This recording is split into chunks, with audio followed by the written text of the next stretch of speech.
Hi, I want to welcome you all to this recording that's part of a larger series offering mental health and suicide prevention information, support, and resources in response to the global pandemic. My name is Kelsey Schmitz, and I work for the University of Washington at the School Mental Health Assessment Research and Training Center, or SMART Center, as the School Mental Health Lead to the Northwest Mental Health Technology Transfer Center. Our center is located in Seattle, Washington. In response to the critical need for information during and after the global pandemic, a group of organizations based in the Northwest region have quickly formed an alliance to join together to co-develop, co-deliver, co-sponsor, and co-brand content, resources, and other information. In an effort to bring together in one spot a wealth of relevant information and access to school mental health experts, the Northwest MHTTC and the UW Smart Center are partnering with Forefront Suicide Prevention Center, Drs. Jim and Liz Mazza, the Association of Washington School Principals, Northwest Positive Behavioral Interventions and Supports Network, Sound Supports, and Well Educator to bring you the Wellbeing Series. If you'd like to learn more about the Wellbeing Series, please visit our Wellbeing Series webpage and learn about the other events that are planned. All the events are free and anyone's welcome to join. If you have any questions, you can reach out to my colleague, Megan Lucy. As I mentioned, we're part of the National Mental Health Technology Transfer Center Network. This network is funded by the Substance Abuse and Mental Health Services Administration and includes 10 regional centers, a National American Indian and Alaska Native Center, a National Hispanic and Latino Center, and a network coordinating office. If you're interested in reaching out to the Northwest region, where we support the workforce development of school mental health professionals in Alaska, Oregon, Washington, and Idaho, you can find information for how to email us, how to visit our website, sign up for our newsletter, and connect with us on social media. Now we hope that you will join us to go into the living room of Drs. Jim and Liz Mazza with their family as they teach their kids the basics of emotional regulation and specific skills such as mindfulness, distress tolerance, and interpersonal effectiveness, essential skills at any time, but even more critical during COVID-19. We hope you'll tune into this lesson and the other lessons that are scheduled to help your kids and your family reduce conflict and keep this pandemic in perspective. If you're interested, here's the weekly schedule. All lessons will be recorded and posted to YouTube. You can also watch these on YouTube Live by subscribing to the DBT in Schools YouTube page. We also invite you to join us on May 19th and June 16th for a session live with Drs. Jim and Liz Mazza. These sessions require registration, and you can get those registration links as well as information about the rest of this series by visiting the website at the bottom of this slide. We hope you enjoy this lesson. Morning, everybody. Happy Thursday. I'm Jim Mazza. I'm one of the developers of our DBT Skills in Schools, which we're going to be teaching today, the what's in the house skills. And so we're going to provide that this information from the curriculum so they can use it at home with your kids and amongst the parents as well. I'm going to introduce my classroom called My Family, and so you can begin. My name is Jackson. I am 13. I'm in 7th grade. My name is Grace. I am 8 and I am in 2nd grade. My name is Ashton. I'm 12 and I'm in 6th grade. And Liz. Good morning, everybody. My name is Liz Dexter Mazza. And Liz will be teaching today, all right? And so thanks for joining us, okay? The idea behind us wanting to teach some of these skills is to help you or with your kids for the regulation piece at home when these emotions are starting to kind of get to us. Staying at home now in our 5th or 6th week is starting to kind of maybe wear and tear on us. And we try to figure out how do we control some of those emotional urges that we have to rush outside or to give somebody a hug or to just be done with the blah because now we're doing COVID, all right? And so this is called Student Skills for Surviving and Thriving during COVID-19 and beyond. And so we're going to start off as we normally do with a exercise in mindfulness. So we're going to play sound ball, and I'm going to get Liz to join us here. So sound ball is a participate exercise in which you're going to throw and capture sound, right? And so these are any sounds that we have. And so we will kind of show you what this looks like as a short demonstration. So certainly you can stand up and do this exercise with your kids or other people that might be there. All right, and so this is one of the what skills. All right, and so when you do a participate exercise, you don't worry about what was said in the past. You don't worry about the future. You just worry about in that moment, right? And so you're going to capture. Someone's going to throw a sound. We're going to capture that sound, and we're going to throw it. All right. So in doing sound ball, the idea is to not be judgmental about what sound you're going to throw or what sound was just thrown. All right. We want to be mindfully in doing it. So we're just in that moment. All right. So let's demonstrate for maybe 20 seconds before we do a full exercise. Can we do that? All right. We'll give you guys about 5-6 seconds to stand up and get kind of we'll be in a circle. And let's do that. You good with that? We're going to demonstrate for about 20 seconds. All right, let's go. Liz, you can All right, everybody stand up. We'll demonstrate, then we'll stop and we'll have everybody else do it. put stuff in our And you face might for just that. want to turn your volume down a little, not all the way, just since we have a microphone here and we're throwing sound, might be a little bit loud and I don't want it to blow out your ears. And we normally would be doing this louder than we are currently going to do it, but we're going to bring our volume down just to a moderate level so we don't get overly loud on the microphone. All right, so I'm going to start. You ready? Boing! Boing. Shazam. Shazam. Oof. Ooh, la la la la! La la la. Racket. Rocket! Boing! All right, and stop. All right, so that's kind of the how soundball works. All right, and so we want now to take the next 2 minutes. Now we kind of have an idea of what this looks like and how it's going to happen. Stand up again, Ashton and Grace. You guys at home Now that again. you're warmed up, Now that Jackson. you're warmed up, kind of What what about it looks me? like. Yeah, Remember? Jackson, come on, stand Of up. course, you, Jackson. And so, again, remember not to be judgmental. You're fully participating in the moment, so only concentrate on that one thing, that one sound. Someone's gonna throw it. You're gonna capture it this way, and you're gonna throw it somewhere else. All right? It doesn't have to be in any order. All right, I'm gonna start again.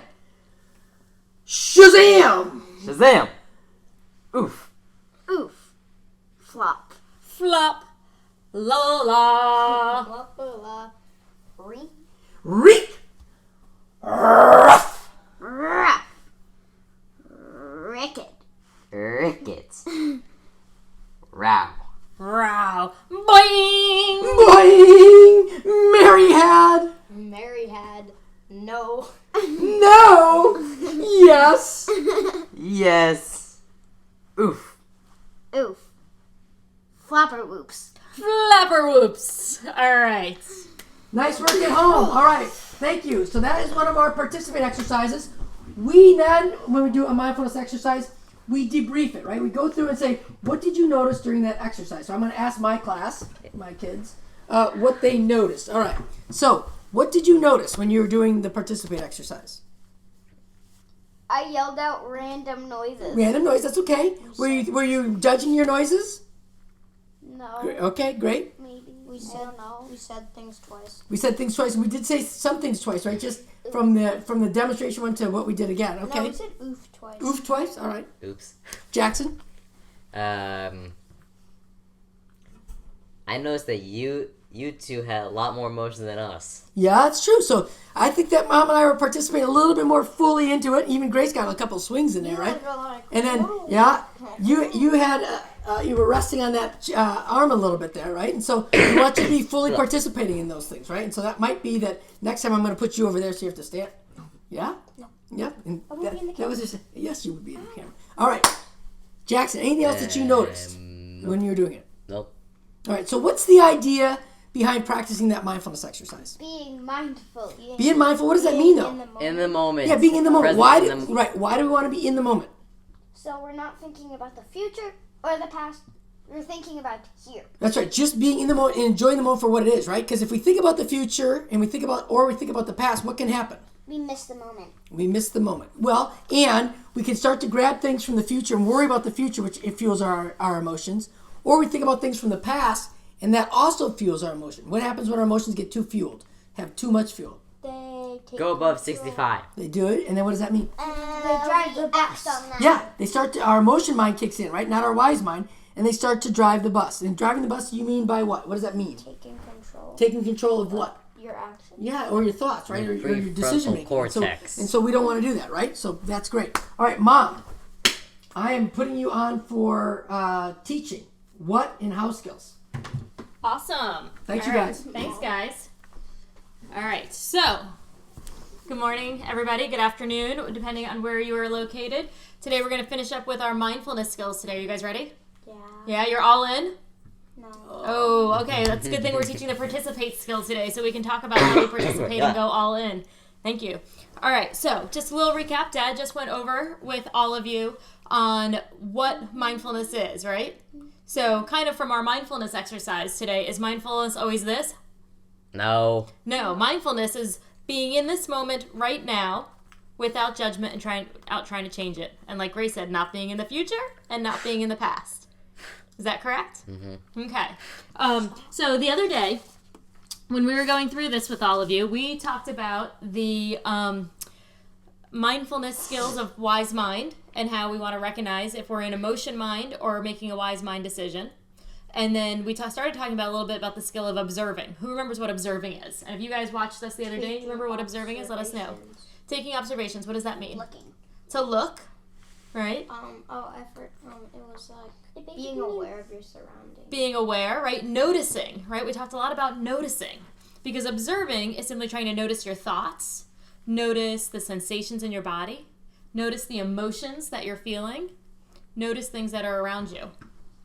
Okay? And one of the things that I think it's so important about noticing, right? It's even noticing when you're distracted or noticing when you're mindless.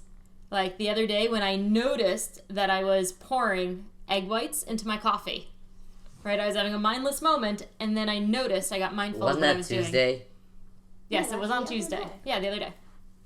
Okay, so kind of walking through all of that. So we're going to keep talking about observing, and how we observe is just noticing. To notice when you're distracted, like when you're in school or for right now on online school and you're supposed to be doing something on the computer or in your online class, and maybe your teacher's lecturing and it's really boring or some notification shows up on your computer screen, right? And you observe, you notice that maybe you're distracted, you're not listening.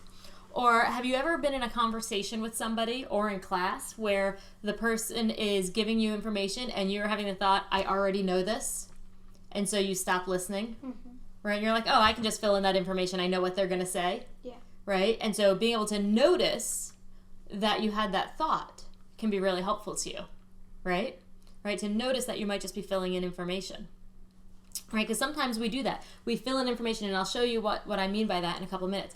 But that's observe, and then we wanted to move into talking about describing, right? We had those 3 what skills, right? One was to observe, which I want you to remember as to also meaning noticing, right? To notice. And then there's the word describe. And participate. And then participate, right? And describe is to put words on something. I always think of it as like wordful watching, whereas observe is wordless watching. Okay, so those are kind of a couple of points I want you to just see on that. All right, so to describe means to only describe what we observed, what we noticed, right? To not put interpretations or judgments on it in other ways, right? To not fill in missing information. So I want you guys to look, you all have this picture here, and we're going to throw up this observing practice. And I want you first, when we show it to you, to just observe, to just look at it. And then I'm going to ask you to describe what you see. Okay? So let's throw it up on the screen there for everybody. Take a moment, observe, notice, look at the picture. Okay? And then folks at home, if you want to start typing in what you see, describe what you see in the comments. We'll give them a moment to start typing before we look at it. And I want you to observe. Here you go, Ashton. Here's your copy to observe. I know you can see it on the screen as well. So simply notice.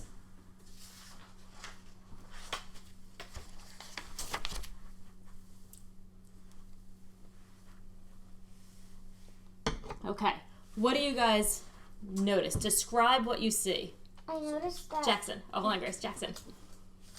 3 black Pac-Mans. 3 black Pac-Mans. There were 3 Pac-Mans and there's lines on them. 3 Pac-Mans with some lines. And then it makes a triangle. And a triangle. What do you see, Ashton? A triangle without lines on it. A triangle with outlines. What do you guys see at home? They see, I got triangles, I got Pac-Mans. Anything else from home? Type it in the chat line. Ooh. So It could be like a bird's eye view of those animated It also shows kind or of looks like a something. biohazard symbol. like a biohazard symbol. And It's like those things in like animated shows, like from a bird's eye view, where like there's like three things coming together in the sun. okay, so a bird's eye view of things coming together on it. Mrs. Pac-Man. Right, so Grace drew some little bows on top of hers to make Mrs. Pac-Man. So here's the thing, guys. This is the difference between describing what we observe and filling in information. Is there actually a triangle on this page? No. No, there's actually just missing space that lines up to look like when we fill in missing information, when we make an interpretation to see a triangle. Are there any Pac-Mans on this page? Yes. No. No, actually there's not. Well, yeah. Right? Because Pac-Man's Pac-Man are actually yellow. yellow. Exactly, not black. That sounds Right? like Black Pac-Man. And if you put a bow on it, it would be Black Mrs. Mrs. Pac-Man. Pac-Man. Right? But it's actually just 3 round shapes with a notch missing out of each of them. Right? I've heard people tell me that they think it looks like cheese or pizza. Right? And when we see that, is that just our brains filling in information? Probably. Right? And so sometimes our brains does that, and it stops letting us take in what's actually there. Right? And so we may do that when we're thinking that other people are thinking things about us, like when somebody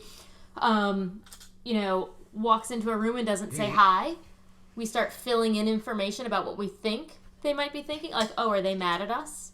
Or how come I'm noticing on social media that all my friends are out doing something, or they're in a Zoom meeting or in some kind of group chat, and I'm not there? Do I start thinking I'm feeling left out, or they don't like me, or nobody wants to include me? Right? I might start filling in information like that, rather than just observing and figuring out. Another skill we have is check the facts, what actually might be going on. So we want to notice what's information we fill in versus what information we can actually observe on that. And that's where describing comes in, right? To describe only what we can see without interpretation. What we can observe either inside us or outside of us. Okay, so here's another. Jim, can you change it so that they can't see us on there, please? Thank you. Sure. So here's another thing I want you guys to do now, and I want you guys to do this at home as well. All right, so I don't want you to start yelling out right away, because we're going to give everybody at home a moment to fill in here as well. All right? I want you to describe what you see right now. And I'm going to move a little bit closer over here. You ready?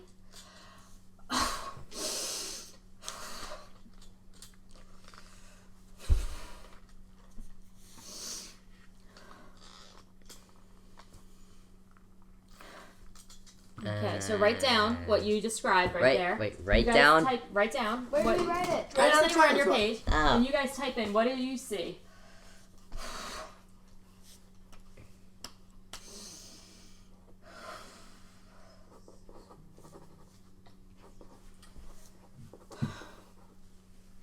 All right. And you guys at home, you tell us what you see as well.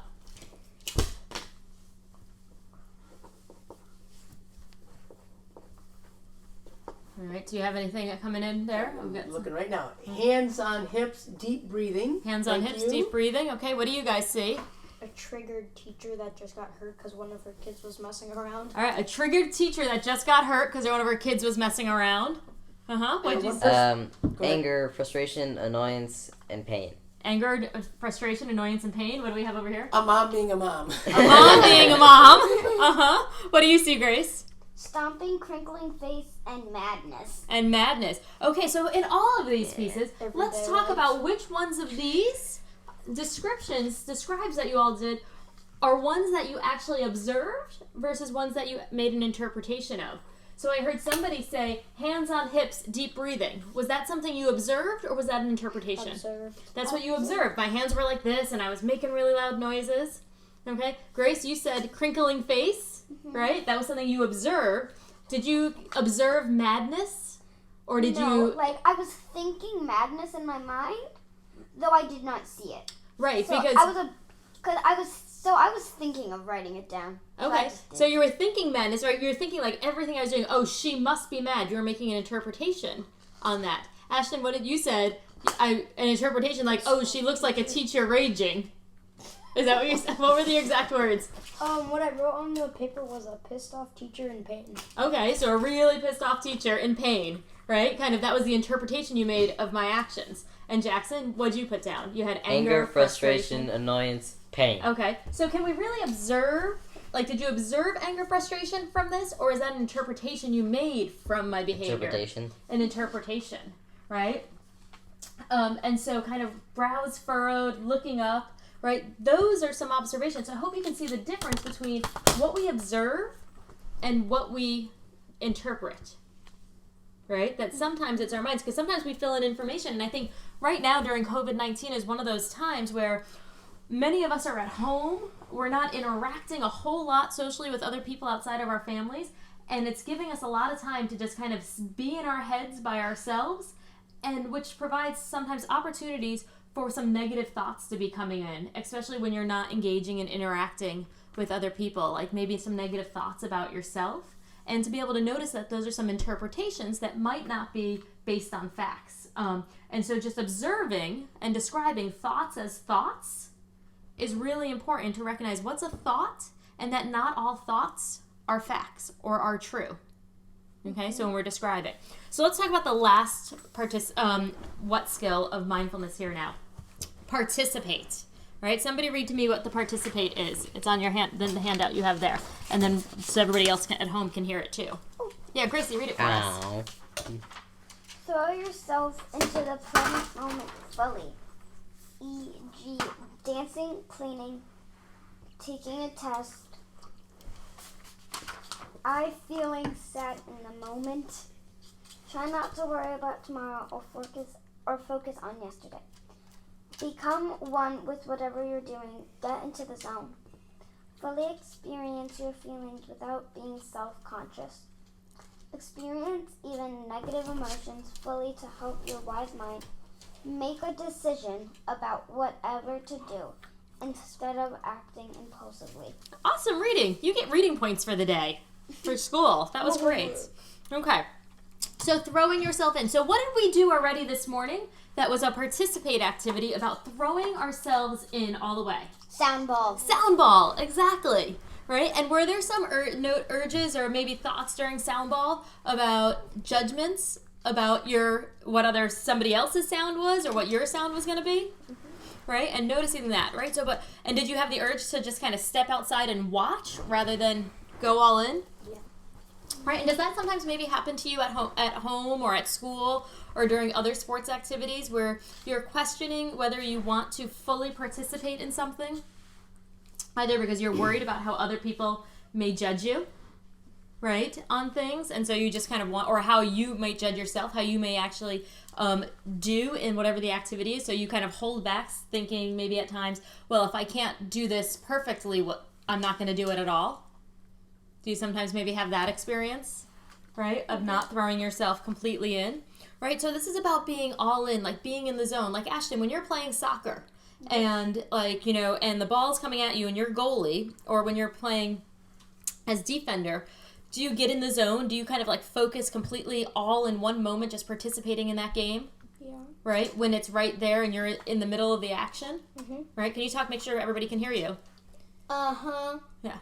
So, as you're doing that, right, you're just fully in the zone. Are you paying attention to what people are yelling from the sidelines? No. No? Especially sometimes the parents are yelling, and who are you only supposed to listen to during a game? My coach. Your coach. Or the ref. Teammates. Your coach, teammates, or the ref if they're giving you information, right? But you shouldn't be listening to what all the people in the stands are doing. Mm-hmm. So participating is about throwing yourself fully into the moment, kind of not just stepping outside and watching, but entering in. And I always think, like, my phrase that I think about for participate is, if I want to participate in the moment, it means I don't want to miss the moment, right? You know, when sometimes you're having a really, really good time at something, and you're on vacation or something, or spring break, and you're thinking about, like, oh, I'm having such a good time, but man, we got to go home tomorrow. Or, oh, this is going to be over in like an hour, and that's going to be such a bummer. And when you focus on being in the when it's over, are you in the moment? Are you mindfully in the moment? And then could you end up missing the current moment that you're in of something really fun? Mm-hmm. Right? And so those are things we want to think about. How do you not miss the moment by fully participating in it and not thinking about when it's going to be over or what other people are going to think. And if we do all of this in wise mind, it can make it much more effective. Make sense? So that's why in a lot of our mindfulness exercises, sometimes we sit and we practice being still and breathing and participating in just our bodies in the moment. And sometimes we do big activities so that we can practice how do we participate living mindfully day to day, not just sitting still. And then there's one thing on here that I really love that I want to make sure everybody remembers, that we can even participate with experiencing painful emotions fully in our wise mind. We can mindfully participate in feeling sad and feeling anxious. When our emotions fit the facts, we don't always have to push those uncomfortable emotions away, that we can sit and feel those too and participate in that, right? So sometimes do we just kind of like sit and cry when we're sad or sit in with worry? We don't always just say, oh, how do I make you feel better? Let's get away from this. Yeah. Right? Sometimes we want to participate mindfully and also experiencing our emotions. Okay, so I didn't even write participate up here, but those are the 3 what and how skills. Can I have the eraser, please? Right? And so we're going to take that off there, and I want to talk to you now about the 3 how skills. Because I think the what skills of what we're going to do, we're going to observe, we're going to describe, and we're going to participate, right? And we can only do those one at a time. If we're observing, we're not describing. And the Right. house skills are how to do it. And the how skills, exactly, Grace, are how to do it, right?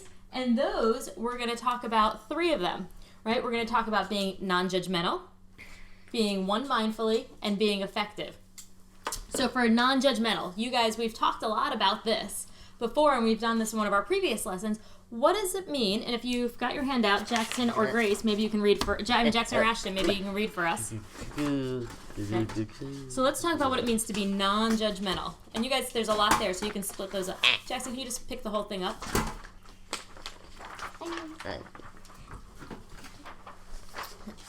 Okay, so what does it mean to be non-judgmental, Jackson? Read some of those for us. Nope, this is mine. Go ahead, Jackson. Notice but don't evaluate or judge. Stick to the observable facts.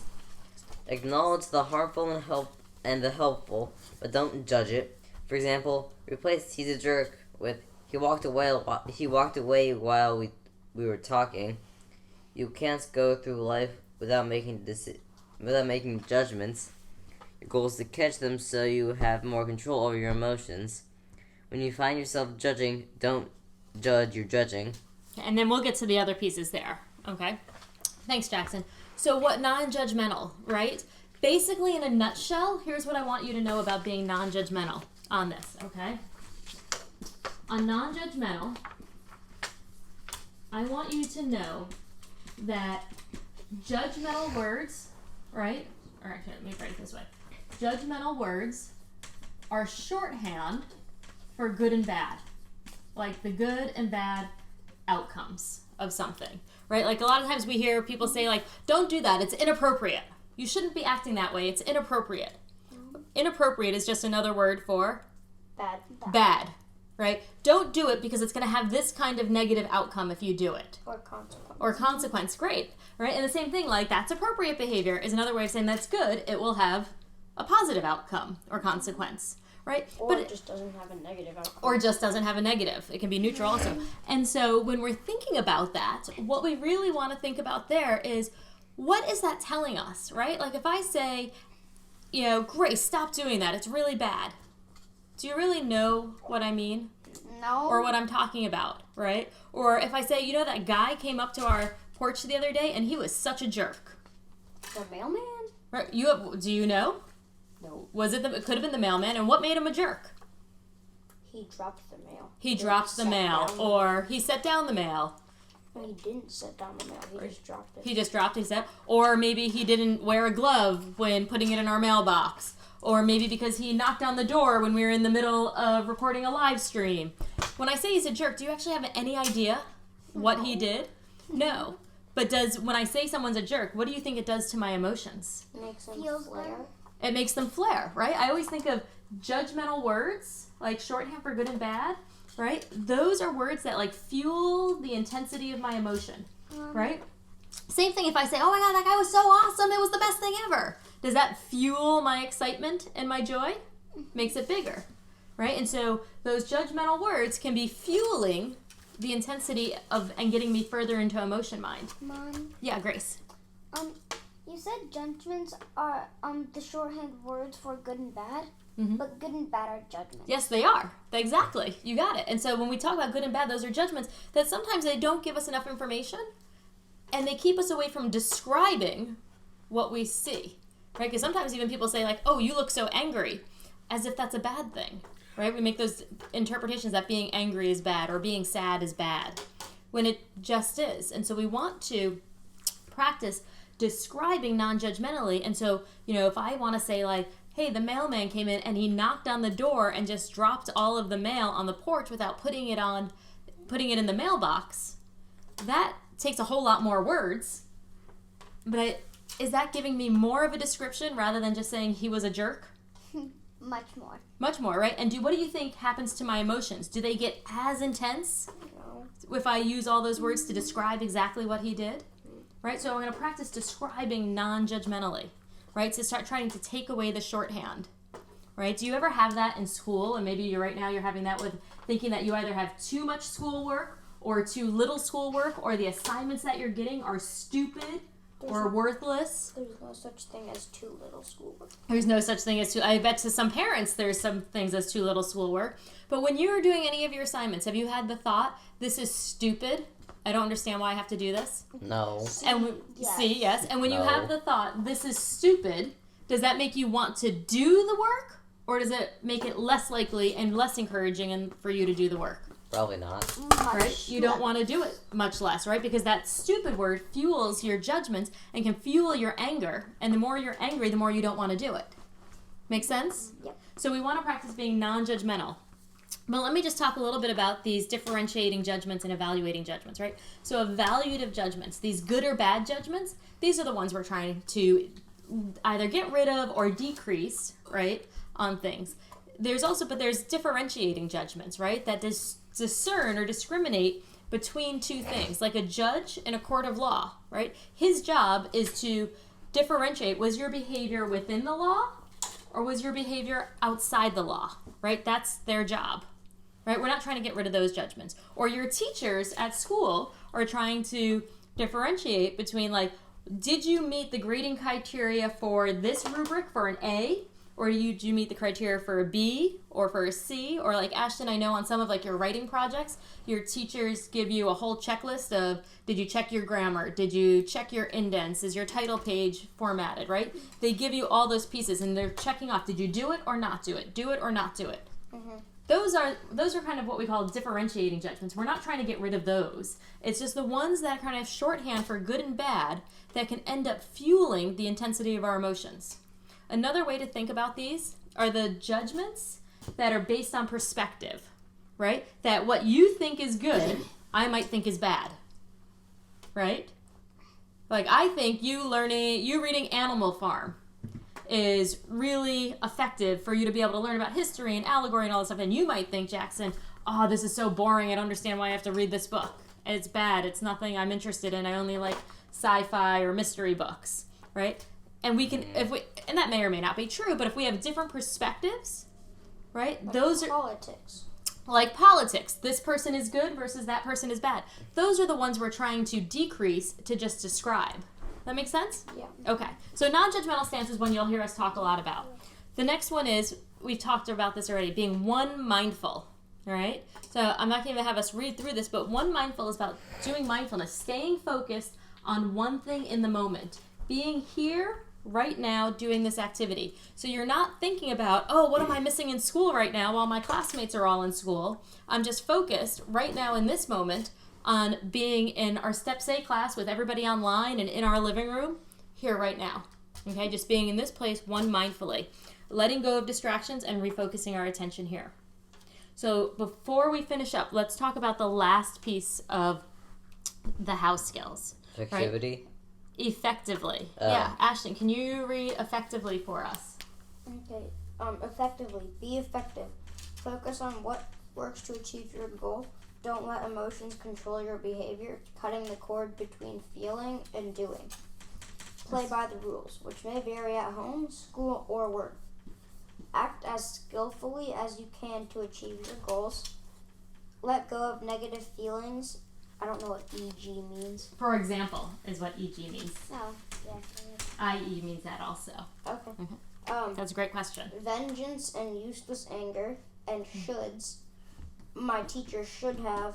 That can hurt you and make things worse. Okay. So being effective is about doing what works right now. Like, I always think of being effective when we talk about this, and I like to use the word effective and not effective a lot more than good or bad or appropriate or not appropriate, because effective means, is this behavior in line with my goals, my long-term goal, right? So what I mean by that, and another way to think about it, is think about what are some of your goals, guys, here for the end of the day? What is one of the things you often want to do at the end of the day? And same thing for you guys at home. What's something you usually want to do towards the end of the day after school is done? Play video games, right? Or get some screen time, or watch a movie or a show, right? And if that's one of your long-term goals, what do you need to be able to do during the day in order to play video games after school in the evenings? Catch up on all your work and do some extra chores. So maybe get your chores done, do your schoolwork during the day, right? But what happens if you keep distracting during the day, or you keep getting up and running around the house, or you keep saying, I'm not going to do this? Work before play. Or does that get you closer to your goal or not? Right. No. Right? And so maybe those emotions of like, I shouldn't have to do this, I shouldn't have to write this paper, I shouldn't have to do this assignment, I shouldn't have to be spending 6 hours in front of my computer during the school day, right? Some of those shoulds, right, get in the way and your emotions go up. Yeah. And does that get you further away or closer to your goal of playing video games at the end of the day? Further. So being effective is thinking about your long-term goals and asking yourself, is this behavior getting more effective at getting me what I want or no? And the hard part is when we think about short-term and long-term, is it helpful in getting me what I want now versus what I want most, right? And the most is what we're connecting to those long-term goals, right? So most, I know it's really, really important for you guys to be able to, connect with your friends after school playing video games.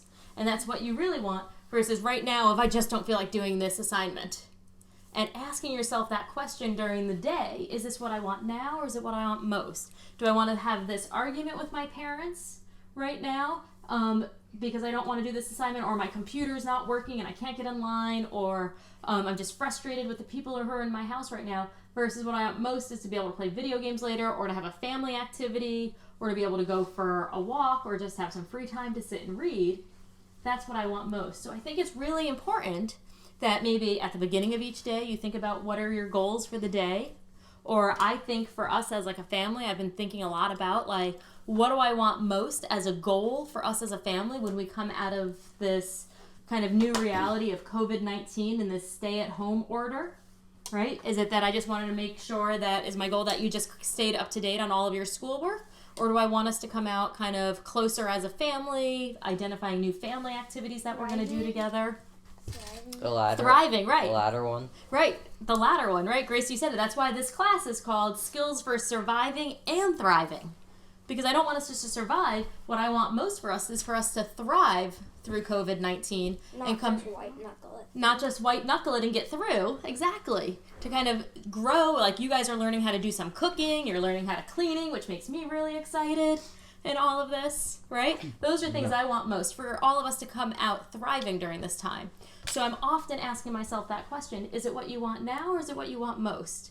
Is it the short-term gain or the long-term gain do I want? Those are all ways to think about that. Okay. And so I've got to act skillfully.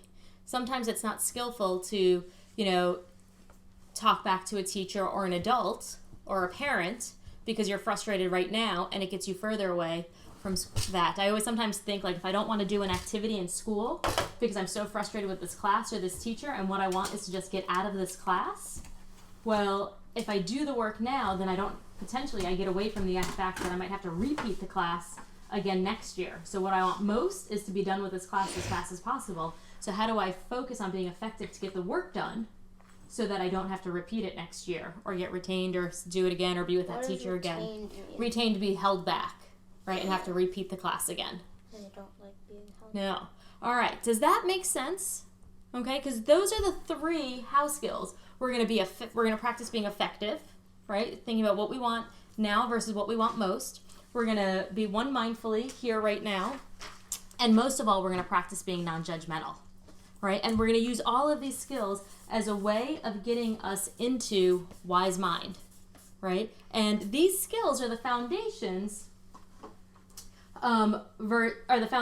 for all of the other skills that we're going to keep teaching, right? As we kind of go through this. And remember, with the how skills, you can do all of those at the same time, right? I can be effective and one mindfully and non-judgmental at the same time. Whereas when I'm doing the what skills, I'm either observing or describing or participating, right? And so, like, I think about this, like, you know, when you guys started learning to play piano, right?